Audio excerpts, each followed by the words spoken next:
Good evening बच्चों। देखो बच्चों, आज की अपनी जो क्लास है, इस क्लास में अपने चर्चा करेंगे बोर्ड एग्ज़ाम 2024 जो है इसके लिए अपने इतिहास का जो 12वां चैप्टर है। 12वां चैप्टर अपने संविधान का निर्माण। इस चैप्टर के भैया अपने जो चार चार अंक वाले क्वेश्चन है उन क्वेश्चनों की चर्चा करेंगे। देखो, आपको सबको पता है कि इस बार अपने इस चैप्टर से ब्लूप्रिंट के अकॉर्डिंग 3 क्वेश्चन आएंगे, जिनमें 2 क्वेश्चन होंगे 1-1 नंबर के, एक क्वेश्चन होगा 4 नंबर का। 1-1 अंक वाले जो क्वेश्चन है भैया वो तो मैं आपको सभी चैप्टर के करा चुका हूँ, ठीक है। और कुछ चैप्टर के मैं आपको 2-2, 3-3 और 4-4 वाले की भी करा चुका हूँ। आज अपने इस क्लास में भैया 12वें चैप्टर से जो 4 नंबर का क्वेश्चन पूछा जा सकता है उन क्वेश्चनों की चर्चा अपने यहाँ पर करेंगे।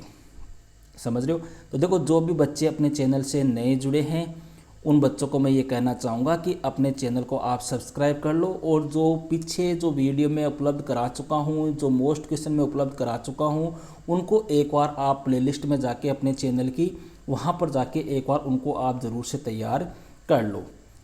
क्लियर है? तो देखो भैया, यहाँ पर टोटल मैंने इस चैप्टर से आप लोगों के लिए 6 बड़े क्वेश्चन तैयार किए हैं, ठीक है। क्वेश्चन कितने आएंगे अपने इस चैप्टर से? बड़ा क्वेश्चन आएगा भैया, एक क्वेश्चन आएगा 4 नंबर का आएगा, और उसमें भी आपको क्या मिलेगा? अथवा मिलेगा। तो आप ये तो 100% मान के चल लो कि इन 6 क्वेश्चनों में से आपका काम हो जाएगा। समझ रहे हो मेरी बात? अब देखो, यहाँ पर मैं एक छोटी सी बात आपको साथ शेयर कर लूँ, थोड़ा समझने वाली बात है, थोड़ा आप सोचना इस बात को। देखो, लास्ट ईयर क्या हुआ था, मैंने ये कहा था कि जो क्वेश्चन मैं बता रहा हूँ उनमें से 90% से ऊपर पेपर अपने आ जाएगा। हालांकि आया था 97% क्वेश्चन अपने क्वेश्चनों में से आए थे। पिछली बार तो मैंने अपने प्री बोर्ड भी लिए थे, हालांकि इस बार थोड़ा समय नहीं मिल पा रहा है। तो अब हुआ क्या था, कुछ क्वेश्चन ऐसे आ गए थे जिनके बारे में मेरे को बच्चों ने कहा कि गुरुजी आलो वो तो थे बताए को नहीं। कुछ क्वेश्चन कैसे, देखो यही क्वेश्चन है भैया, अब यही क्वेश्चन आपके बोर्ड एग्जाम में आ जाएगा, लेकिन अगला क्या करेगा, इसकी लैंग्वेज घुमा देगा। फिर आप कहोगे अल्लो गुरुजी वो तो थे मन बताए को नहीं। जैसे मान लो एक क्वेश्चन आ गया कि संविधान कब बना। अब इजी सा क्वेश्चन तो यही है, संविधान कब बना, तो सबको पता है गुरुजी 26 नवंबर 1949 को बना था। अब इसी क्वेश्चन की लैंग्वेज अगला घुमा दे कि संविधान कब अंगीकृत हुआ, या संविधान कब आत्मसमर्पित हुआ, या संविधान कब तैयार हुआ। अब मैंने तो यहाँ पर लिखा है कि संविधान कब बना, अगले ने ये दे दिया या ये दे दिया या मान लो ये दे दिया। अब आप लोग क्या कहोगे, अल्ले गुरुजी वो तो थे बताए भी नहीं। ठीक है, मैं क्या कहना चाह रहा हूँ मेरे ख्याल से आप समझ गए होंगे। तो इसलिए क्वेश्चन भैया वही है जो मैं आपको बता रहा हूँ, बस हो सकता है इनकी लैंग्वेज चेंज कर दे। जैसे यही क्वेश्चन है, ये मैंने आपको बड़ा सिंपल ईजी भाषा में लिखा है। अब इसी क्वेश्चन को भैया देखो 2016 में ये बोर्ड एग्जाम में आया था, ठीक है। अब इसी क्वेश्चन को घुमा के कैसे पूछा था कि भारत की संविधान सभा में भाषा के मुद्दे पर काफ़ी बहस हुई, सभा के सदस्यों द्वारा इस विषय पर दी गई दलीलों की परख कीजिए, ये लिख दिया। अब आप लोगों ने जिन्होंने तैयारी अच्छी नहीं की या जो कमज़ोर स्टूडेंट है या जिनको समझ में नहीं आया, उन्होंने क्या कहा, अल्ले गुरुजी वो क्वेश्चन तो थे बताइए को नहीं। तो भैया ये विश्वास रखो, जो क्वेश्चन मैं बता रहा हूँ उनसे बाहर अपने क्वेश्चन नहीं आएगा, जहाँ तक मुझे अनुभव है। बस आप क्वेश्चन की लैंग्वेज समझने में गलती मत कर देना।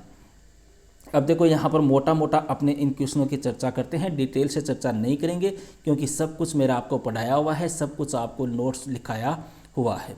तो पहला क्वेश्चन है भैया, संविधान सभा ने भाषा के विवाद को हल करने के लिए क्या रास्ता निकाला था। तो क्या रास्ता निकाला था भैया, देखो रास्ते में अपने पहला, इनमें पॉइंट बना बना के करना, जो मैंने आपको शायद नोट्स में 6 या 7 पॉइंट लिखाए थे।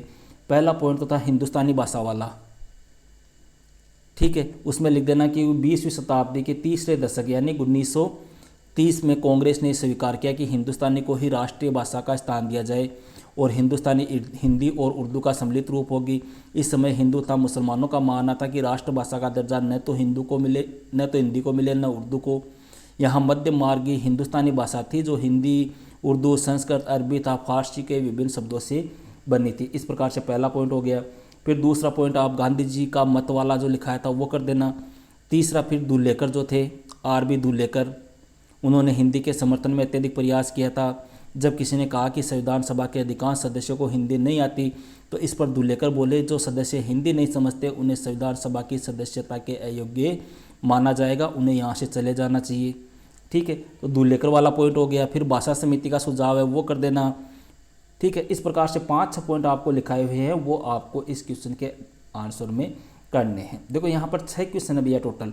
हो सकता है आपको इनमें से 2, 3, 4, 5 या पूरे 6 आ रहे। अगर 6 आ रहे हैं तो बहुत अच्छी बात है, अगर नहीं आ रहे हैं तो कम से कम आपको इन 6 क्वेश्चन को ज़रूर से तैयार करना है। सेकंड क्वेश्चन की बात करते हैं भैया। देखो सेकंड क्वेश्चन अपने भारतीय संविधान के निर्माण में महत्वपूर्ण भूमिका निभाने वाले त्रिगुट का वर्णन कीजिए। ये भी बड़ा अच्छा क्वेश्चन। अब यहाँ पर त्रिगुट देखो कौन कौन थे, 3 व्यक्ति थे। एक तो थे पंडित जवाहरलाल नेहरू, इनका वर्णन करना है आपको कम से कम 8 से 10 लाइन में। कि 13 दिसंबर 1946 को उद्देश्य प्रस्ताव रखा था, ठीक है, जिसमें संविधान के मूल आदर्शों की रूपरेखा प्रस्तुत की गई थी, संविधान के लिए एक फ्रेमवर्क दिया था, झंडा प्रस्ताव भी पेश किया था। सारी बातें आपको इसमें लिखनी है। फिर दूसरा व्यक्ति कौन था, अपने इसमें थे सरदार वल्लभ भाई पटेल, 8 से 10 लाइन में आपको इनका लिखना है। और तीसरे व्यक्ति थे भैया डॉक्टर राजेंद्र प्रसाद, 8 से 10 लाइन में आपको इनका लिखना है। मतलब कम से कम 1.5 से 2 पेज में आपको इसका आंसर देना है। क्लियर है। तीसरे क्वेश्चन की बात करते हैं भैया, बड़ा अच्छा क्वेश्चन है, बार बार एग्जाम में आता है। अब देखो इसी क्वेश्चन की चर्चा करें। ये क्वेश्चन है सीधा सिंपल सा कि भारत के संविधान ने केंद्र सरकार को किस प्रकार शक्तिशाली बनाया। ठीक है, अब 2013 में तो ऐसा का ऐसा पूछ लिया था इसने, कोई दिक्कत नहीं है। लेकिन 2017 में इसी क्वेश्चन की लैंग्वेज घुमा दी और पूछा था कि भारतीय संविधान में विषयों की 3 सूचियों और अनुच्छेद 356 का उल्लेख कीजिए। या इसी क्वेश्चन को घुमा के ऐसे पूछ ले कि संविधान के मसौदे में विषयों की कौन कौन सी सूचियाँ बनाई गई थी, केंद्र को शक्तिशाली बनाने वाले प्रावधान कौन कौन से थे। ठीक है, तो इस प्रकार से क्वेश्चन एक ही है भैया, लेकिन इसी को आपको 3-4 तरीके से पूछ सकता है, तो ये आपको थोड़ा सा ध्यान रखना है।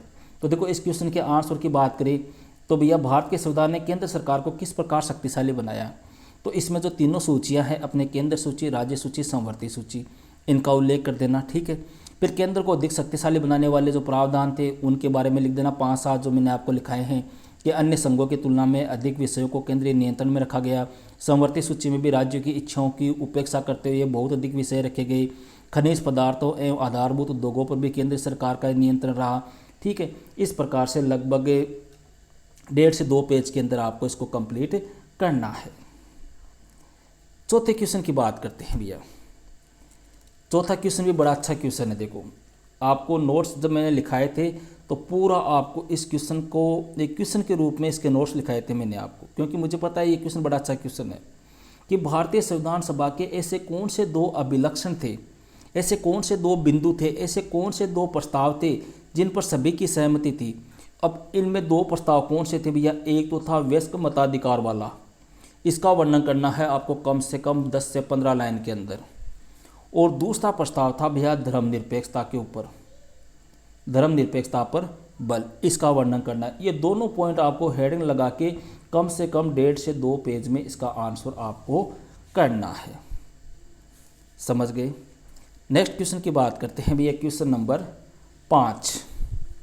देखो 5वां क्वेश्चन भी बड़ा अच्छा क्वेश्चन है कि महात्मा गांधी को ऐसा क्यों लगता था कि हिंदुस्तानी राष्ट्रीय भाषा होनी चाहिए। समझ रहे हो। या इसी क्वेश्चन को पूछ ले कि हिंदुस्तानी को राष्ट्रीय भाषा के रूप में गांधी जी द्वारा प्रस्तावित करने के कारण बताइए। तो इसमें आपको देखो लिखना है कि पहली बात तो कि भाषा क्या होती है, अपने विचारों के आदान प्रदान का एक माध्यम है। ठीक है, जिससे व्यक्ति अपने विचारों का आदान प्रदान करता है। किसी भी देश में राष्ट्रता की भावना को विकसित करने तो एक भाषा का होना आवश्यक है। भाषा, भारत बहुभाषी देश था, अतः यहाँ विभिन्न संस्कृतियों को आश्रय प्राप्त था, अतः यहाँ अनेक भाषाएं बोली जाती थी। ठीक है, गांधी जी को लगता था कि यहाँ बहुसांस्कृतिक भाषा विविध समुदायों के मध्य संचार की आदर्श भाषा बन सकती है। यह भाषा उत्तर तथा दक्षिण को एवं हिंदू एवं मुसलमानों को एकजुट करके रख सकती है। इस प्रकार से आपको मेरा लगभग 1 पेज के अंदर ही ये क्वेश्चन आपको कराया हुआ है, ये आपको याद करना है। क्लियर है। अंतिम क्वेश्चन देखो, यहाँ पे मैं डिटेल से नहीं बता रहा हूँ भैया, आप ये मत सोचना कि गुरुजी शॉर्टकट में चल रहे हैं। शॉर्टकट में मैं इसलिए चल रहा हूँ क्योंकि ये सब कुछ मेरा बहुत ज़्यादा डिटेल से समझाया हुआ है। आप देखो अपने चैनल के प्लेलिस्ट में जाओ, ठीक है, वहाँ पर आप देखो मैंने ये टॉपिक ये पढ़ाया और मेरा जो चैप्टर है मैंने कितने डिटेल से समझाया, इसको बड़े सरल और आसान भाषा में समझाया है और नोट्स भी आपको लिखाए हैं, इसलिए मैं यहाँ पर आपका और मेरा ज़्यादा समय खराब नहीं कर रहा हूँ।